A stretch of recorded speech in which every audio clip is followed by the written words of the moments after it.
Welcome to Indira recipes. పూర్ణాలండి, అదేనండి. కొన్ని చోట్ల పూర్ణం బూరెలు అంటారు చూడండి, బూరెలు అంటారు. ఏ పేరైనా ఒకటే, కానీ బాగుంటాయండి తింటుంటే. ఈ పూర్ణం బూరెలో కానీ చిన్న హోల్ మధ్యలోకి బొట్టన వేలతో చేసుకొని నెయ్యి పోసుకొని తింటుంటే ఉంటుందండి. భలే ఉంటుంది. చాలా ఈజీగా చేసుకోవచ్చండి. ఒక్కసారి ట్రై చేయండి మీరు కూడా. ఇక్కడ మేము పచ్చిశనగపప్పు పెట్టి చేసామండి. వీటినే పెసలతో కూడా చేస్తారు. అవి పెసర పూర్ణాలు అంటారు. అవి ఇంకోసారి చూపిస్తానండి. పూర్ణాలు చేసుకోవడానికి కావాల్సిన పదార్థాలు మేము ఇక్కడ 180 ml టీ గ్లాస్తో 1 గ్లాసు పచ్చిశనగపప్పు తీసుకున్నామండి. 200 గ్రాముల బెల్లం, 1 పావు స్పూన్ ఉప్పు, 4-5 యాలుక్కాయలు, కొంచెం ఎండు కొబ్బరి ముక్కలు. ఎండు కొబ్బరి ముక్కలు వేయటం వల్ల పూర్ణానికి మంచి రుచి వస్తుందండి. ఒక్కసారి వేసి చూడండి మా స్టైల్లో.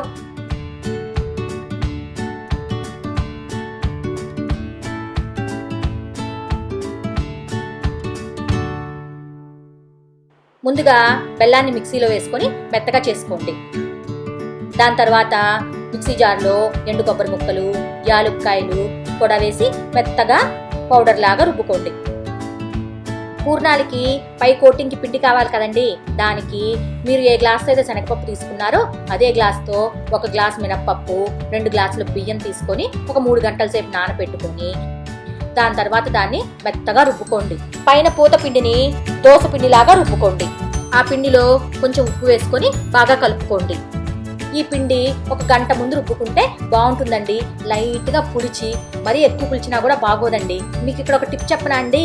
ముందుగా ఈ పిండి రుబ్బుకొని దాని తర్వాత మీరు పూర్ణాలకు పిండి ఉడకపెట్టుకోండి. అప్పుడు బాగుంటుందండి పై పిండి తినడానికి. తర్వాత శనగపప్పుని బాగా కడుక్కొని అందులో 1 గ్లాసుకి 2.5 గ్లాసుల నీళ్లు పోసుకొని ఒక 5-6 విజిల్స్ వచ్చేదాకా ఉడికించుకోండి. మేమైతే శనగపప్పుని నానపెట్టలేదండి. కావాలనుకుంటే నానపెట్టుకోవచ్చు. బాగా మెత్తగా ఉడికిపోతాయండి. ఇప్పుడు గరిటె సహాయంతో కానీ పప్పు గుత్తితో కానీ ఊరికి అలా తిప్పారంటే బాగా మెత్తగా అయిపోతుంది శనగపప్పు. ఒకవేళ మీ శనగపప్పులో నీళ్లుంటే వాటిని వంచేసుకొని అప్పుడు మీరు శనగపప్పుని మెత్తగా తిప్పుకోండి. దాని తర్వాత మనం ముందుగా కొబ్బరి పొడి, యాలుక్కాయలు కొట్టి పెట్టుకున్నాం చూడండి, అది కూడా వేసుకోండి. కొంచెం ఉప్పు కూడా వేసుకోండి.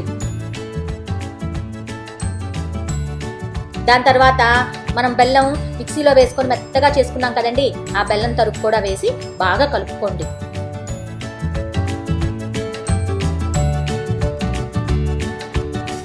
బెల్లం బాగా కరిగిన తర్వాత స్టవ్ పైన పెట్టి మీడియం ఫ్లేమ్లో గట్టిగా అయ్యేదాకా ఉడికించుకోండి. ఇది కొంచెం లూజ్ అయినా పెద్ద భయపడాల్సిన అవసరం ఉండదండి. మీడియం ఫ్లేమ్లో మనం ఉడికించుకున్నప్పుడు బాగా గట్టిగా అయిపోతుంది పూర్ణంలో పిండి. కాబట్టి పూర్ణాలు పాడైపోతాయి అనే టెన్షనే ఉండదు మీకు. తర్వాత ఇది కొంచెం సేపు పక్కన పెట్టుకోండి గోరువెచ్చగా అయ్యేదాకా. చివరిగా కొంచెం పూర్ణం పిండి బాగా గట్టిగా అయిన తర్వాత 1 స్పూన్ నెయ్యి వేసుకొని ఒకసారి బాగా కలుపుకోండి. తర్వాత పూర్ణాలు చుట్టుకొని పక్కన పెట్టుకోండి. డీప్ ఫ్రైకి తగినంత ఆయిల్ పెట్టుకోండి. ముందుగానే మనం పూర్ణం పిండి వేసుకొని పెట్టుకున్నాం కదండి, దాంట్లో పూర్ణాన్ని ముంచి చేతిని గిన్నెకి లాగుతున్నట్టుగా చేసి పూర్ణాలని వేళ్ల మధ్యలోంచి కాకుండా మేము చూపిస్తున్నట్టు జారబిడవండి. ఇలా చేస్తే మీకు పూర్ణం మీద చేతులు అచ్చులు పడవండి.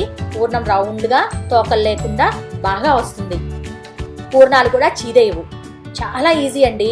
పూర్ణాలను ఎప్పుడైనా నూనె బాగా కాగిన తర్వాత మీడియం హై ఫ్లేమ్లో ఉడికించుకోండి. కొంతమందికి పిండి కొంచెం పులిస్తే ఇష్టమండి. అలాంటి వాళ్ళు ఒక 2 hours ముందే ఈ పిండిని వేసుకొని పెట్టుకోవచ్చు. లేదంటే దోస పిండితోన పైన కోటింగ్ వేసుకోవచ్చు.